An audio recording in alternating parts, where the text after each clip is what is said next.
we speak about truth, we speak about deeper aspects of our own existence, of our own being, that normally tend to go unnoticed, or that tend to go, well, uncontemplated. It's like we don't really take the time to consider for ourselves what they mean if they were true.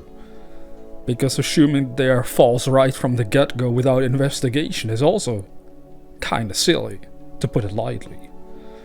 So the saying, know the truth, and it shall set you free. What is that actually about? What truth will set you free? Well, to know the truth of your being, that is what will set you free. To know you are a spiritual being first, and a physical being second. To know you are not just a body of flesh and blood, but a child of God. When you are told you are a child of God, well, you are a child of spirit, for God is spirit, which means a spiritual being pervading the entire universe. The truth of your being will set you free from physical suffering. Really think about that one. Because so many people are allowing the suffering that they experience over here during this journey to cause them to go astray and dwell in great despair. Right now we are mostly aware of the physical world, and once this body has ran its course and dies, we will simply be aware of non-physical realms. If you can understand this, you have the foundation that sets you free. Because the suffering you might experience while you are here physically will then be clearly understood to be temporarily. We all know this, but yet usually the suffering takes such hold over us we lose sight of this, and we suffer way more than we have to. So, in certain situations, good or bad, great events, losing a loved one. You know, I've been there, maybe you've been there, depending on your age. In some cases this happens when you're maybe around your 30s or 40s. Sometimes if you could say blessed, I guess. If your parents or whoever it is has been with you for a long time and you had a great relationship, it might take even longer before they finally leave you through the gateway of death. And it doesn't really matter when it happens, but that is one of those very specific events in our lives that we are all confronted with sooner or later. Whether it is through another person or whether it is about our own eventual passing.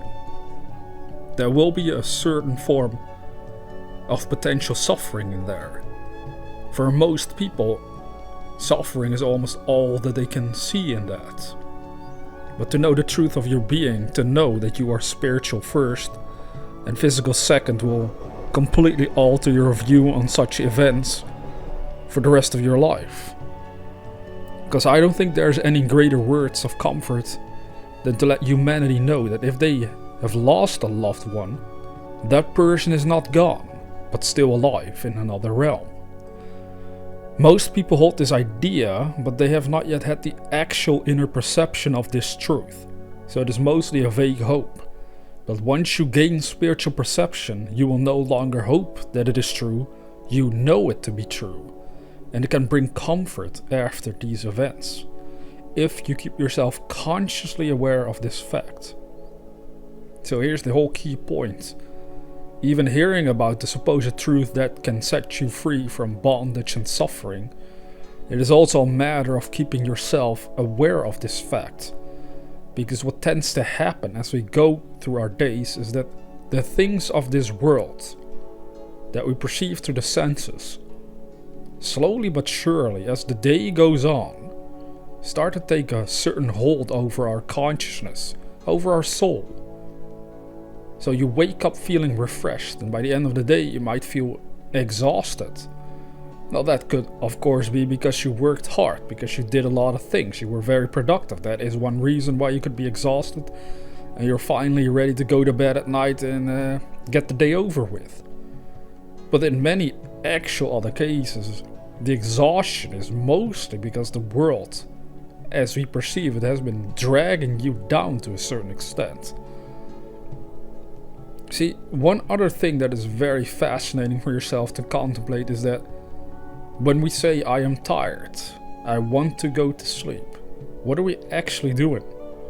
The soul, since you are a soul, your soul, my soul, everyone's soul, is getting refreshed, re-energized, you could say, temporarily reconnected with the Spirit of God. Now, when I say that, it's not 100% accurate, because you're always connected to God. But what I mean is how you would perhaps insert an object onto the power socket in order to charge it. So perhaps that's a better way of using these words. Your soul is getting charged again by God itself, energized again, so that you can go on for the next day. Now, you can really consider this for yourself, because when the body is asleep, there's all kinds of stuff still happening in your body. So the body is not really resting either. It's just laying still, and that's what we call rest, but it's still active in all kinds of ways that we're not even aware of. All kinds of processes are happening within the body, even though we said we were tired. So what I'm getting at here is that most people don't really take the time to contemplate this very specifically for themselves. What happens to me during sleep? Because it is another gateway to discover the truth that will set you free. It is actually one of the greatest and most available gateways through which people individually can discover for themselves that they are more than just a physical being, and because of that, their whole perception of their reality, of their existence, changes around forever. Because dreams, astral realms, they all deal with spiritual perception. You're not looking at these things, these places, with your physical eyes, the way you do over here, physically speaking. That's another thing I like to contemplate for myself. And not just contemplate it, I have experienced it after all, but it remains a fascinating point to me that we look through our eyes, right? It's very scientifically described to me once, but it was like that you look with cells of recognition in the brain.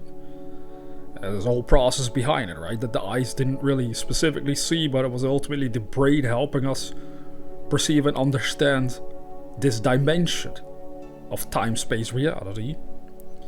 So all these things are already interesting on its own, but then if you go further than that, you can say, well, once you become aware when your body's asleep, then you'll also realize from first-hand experience what spiritual perception is all about. Because you can look around you, you can observe yourself if you want. Look at your arms and legs that you have manifested in a different realm through the pure power of your own soul.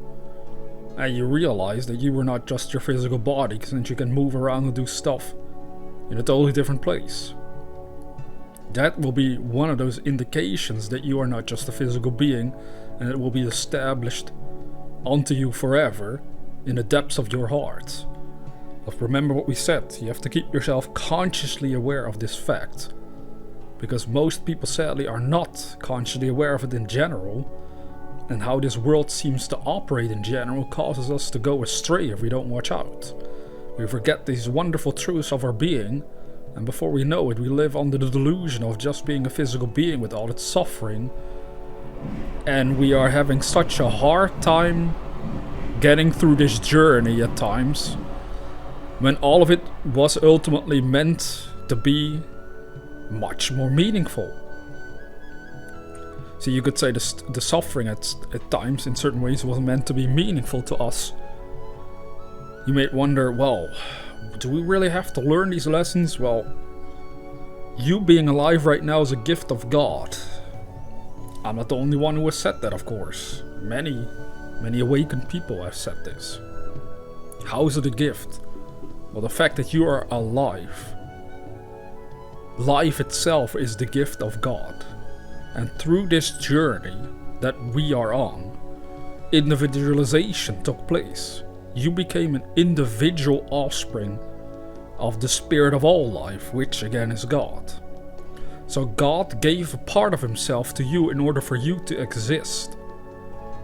And to know this truth in a true meaningful way will again set you free from all suffering You see, you begin with suffering and it actually ends all the suffering. That's the goal. God doesn't really want all his children to suffer. He's not, if we would imagine temporarily, which is still a little silly, that God would just be an individual, right? Some great specific individual in the heavens, then he doesn't want to see his children suffer at all. But in this individualization that we, the offspring of God, are, we have been given this ability to act for ourselves. And we can either live in harmony with the truth of our being, or we live in disharmony. And analyze it carefully for yourself. Which side are you on? Because the more you suffer, the more suffering has a control over you, the more the negative states of the mind are controlling you, the more you essentially live in disharmony of the truth. But the more you can perceive the true nature of your being, the unity you share with God, the knowledge, the actual perception, inner spiritual perception that you are an eternal being, the more joyous you will start to feel. Because suddenly this whole journey that you're on right now takes on a completely different meaning, a completely different perspective. Your whole sense of reality changes around for the better.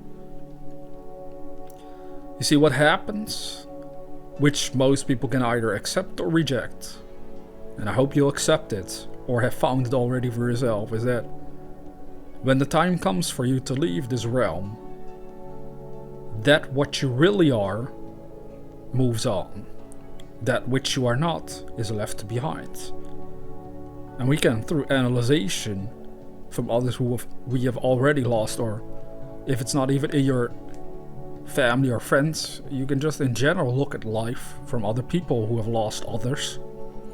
That which is left behind is their physical body. So we have evidence there. Okay, so that must not be that which they really are then. So that's already proof, in combination with spiritual perception, that you were never the body. But that what you really are moves on. So what are you really? Well, ultimately, you are a soul. A soul that is one with spirit. Spirit being God. And as such a being, the ultimate destiny, this kingdom of heaven, is to enter into the realm of spirit, of God, God's infinite being. And when you enter that realm, when the spiritual evolution within you has been fulfilled, when you have gone through all these troubles to finally rediscover your true being, this truth that sets you free, but what are you set free from? From the being that you were not. So you are set free from physical life. And the beauty of this is that even though you are set free in that moment, once that state has been achieved, it will then be given unto your hands to decide for all of eternity whether you want to come back to physicality or not. So you might suddenly gain certain interests or purposes for coming back to physicality with its limitations in order to help others find the truth for themselves. This happens all the time with people throughout the centuries, throughout the ages. That's where all these spiritual revelations come from that are left behind for humanity. But in that unity, you can also decide, I'm just going to stick to the heavenly realms. I'm going to stick with the true Father of all life, which has been named in human language as God. Now, to know this truth will also set you free from the delusion of death. It will set you free from the delusion of suffering, where suffering, whatever event has caused the suffering, has taken such a hold over you that you cannot perceive the beauty and unity behind all of creation. But if you can see it through spiritual perception, you can no longer look at suffering in the same manner. That is, if you keep yourself consciously aware of this fact. I keep stressing this point because from my own journey so far, It has taken me quite some time to keep myself consciously aware of this fact. I've already had numerous experiences on this matter, that's why I talk about it. That we are not just physical beings, but then even I have at times made mistakes where I let the suffering of this world control my mind, and then temporarily I lost track and sight of the unity behind all life, and then all kinds of negative things might occur. And they can climax into such extreme negativities in some cases that people again take their own life, or they're like seem depressed forever until the grave, all these sad things. And there might be good reasons, of course, in their own minds and from our observation of their lives why they would feel that way and why they would want to do that. But ultimately, if they can just perceive beyond this world into the greater world yet to come, then they might feel this spark ignite within the depths of their being that makes them joyous, that makes them actually feel joy, because they know they shared their unity with God all along, and they were never alone. They were never alone on their journey, in their struggle. No matter how much you struggle and suffer, God truly is always with you. But you cannot perceive His nature if your mind and soul is completely attached and blinded by its own suffering and physical delusions. The more our attention is given to what we are not, the more lost we become. But the more we regain clarity inside our hearts, the more we can focus on what we truly are, and will pierce through the darkness of ignorance and physical suffering, leading us to freedom spiritually, the freedom of spirit, which is your true home. That is your destiny. That's where you will go. Whether you grasp this right now or not doesn't really matter. Ultimately, you will grasp this for yourself. It's everyone's destiny as the offspring of God. And that is a beautiful thing. But it will only become truly meaningful once you've started gaining the experiences for yourself. And also once you made sure to actually work with this daily. To be consciously aware of your connection with God daily, as much as possible. Initially you have to set aside time because of the busyness of your physical life. But there will come a point, and there has to come a point, that God is the only thing on your mind. Because even the love that you share between a partner, physically speaking, is in reality, no matter how great that love feels, just a tiny fraction of the infinite love that God has in store for you once you turn to Him, once you perceive Him within the depths of your own being, because you are an offspring of God, which means you are a spiritual being, not a physical being only.